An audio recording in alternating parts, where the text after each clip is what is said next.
one more gift for you. So your team can be so powerful. Like I said, I feel the prayers of the people who are praying for my family and my daughter. I feel them. I see them. I see the effects of them. I see doors open that shouldn't be open. All kinds of things. It's really, really powerful. But I have a really neat story that just happened to me around Thanksgiving that I wanted to share with you. It was one of those like, wow, my team is very diverse and very important. So my parents were here, and we were going to Mass. And I sit kind of towards the front on the left. I mean, that's my pew. I get really discombobulated when friends sit there and like, this is my pew.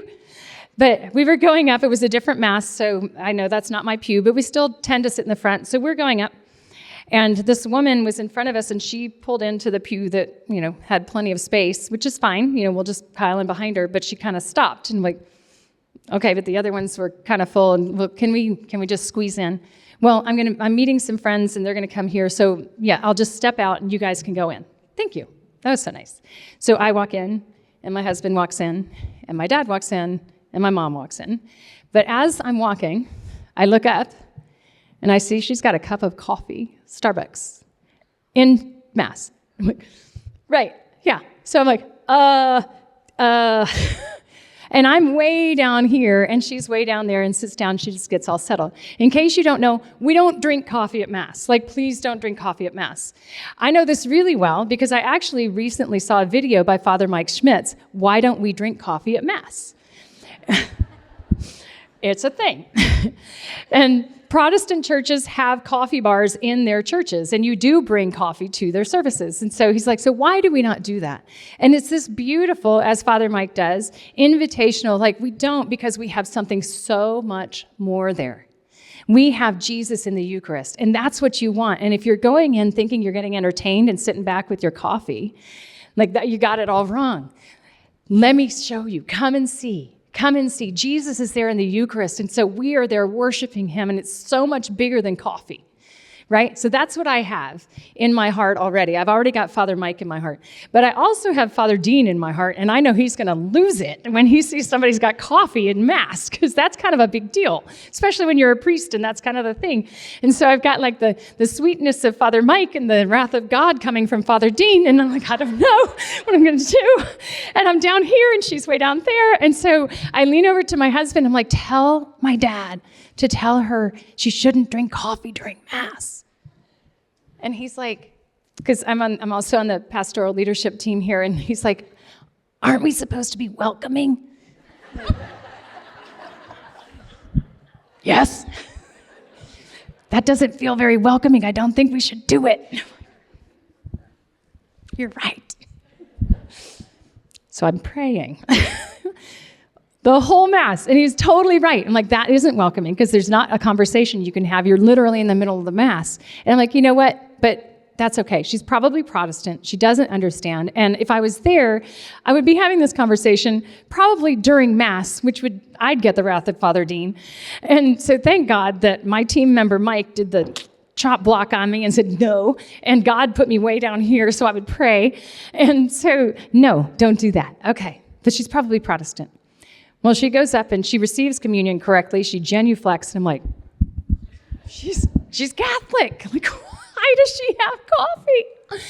And so again, I'm praying. Let me tell you, I'm praying. I'm not praying like smite her. She's a horrible person. I'm like, Lord, what in the world? And please help me speak to her and give her this message and welcoming her to do the no coffee like Father Mike. But I can't get to her, and probably she's going to leave right after, and we stay to the end of the last song. And so, Holy Spirit, this is yours. Like, I'm giving this to you, and if you want me to talk to her, you're going to have to get her. Well, she stays till the end of the song. She's like a good Catholic. Like, don't understand the coffee. And so I'm like, okay, we're going to talk to her. So, her little friends grow out, my dad, my mom, my husband. By the time I get to the aisle, she is bolting the other way. And I'm like, I'm not going to chase this woman down. She's going to think I'm absolutely crazy. So again, Holy Spirit. If you want me to talk to her, this is up to you. Like, it's really nice when it's the Holy Spirit's job and I got no responsibilities. I'm like, you got to send her to me because this isn't going to work. Well, it turns out that her friends, I know one of them. And so we came out and we're talking and we're chatting and it's about time to go. And guess who walks up and says, hello? It's her with her coffee. Like, hello. And so we just start talking. I don't talk about the coffee. We just start talking. We get to know each other. I tell her I'm a speaker and I've got some books and she's got some things that she does. And so I give her my card and we have a wonderful chat. She's darling. And then it's time to go. We're kind of finishing the conversation. I'm like, by the way, I just wanted to say something about the coffee. Ka-ching! Like you could feel and hear the gate shut and the wall and her eyes like totally stopped. Like, I know about the coffee, and I'm bringing it anyway. I'm like, oh my gosh.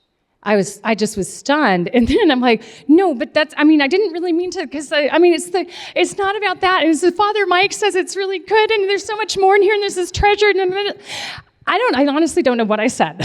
Because I was so flustered and I'm just stammering all over the place. And I walked out and I felt horrible. I'm like, I did not mean to offend her. I did not mean to do that. Everything I was praying was not that. And so, I don't know. So my husband and my parents and I go to coffee. Funny enough.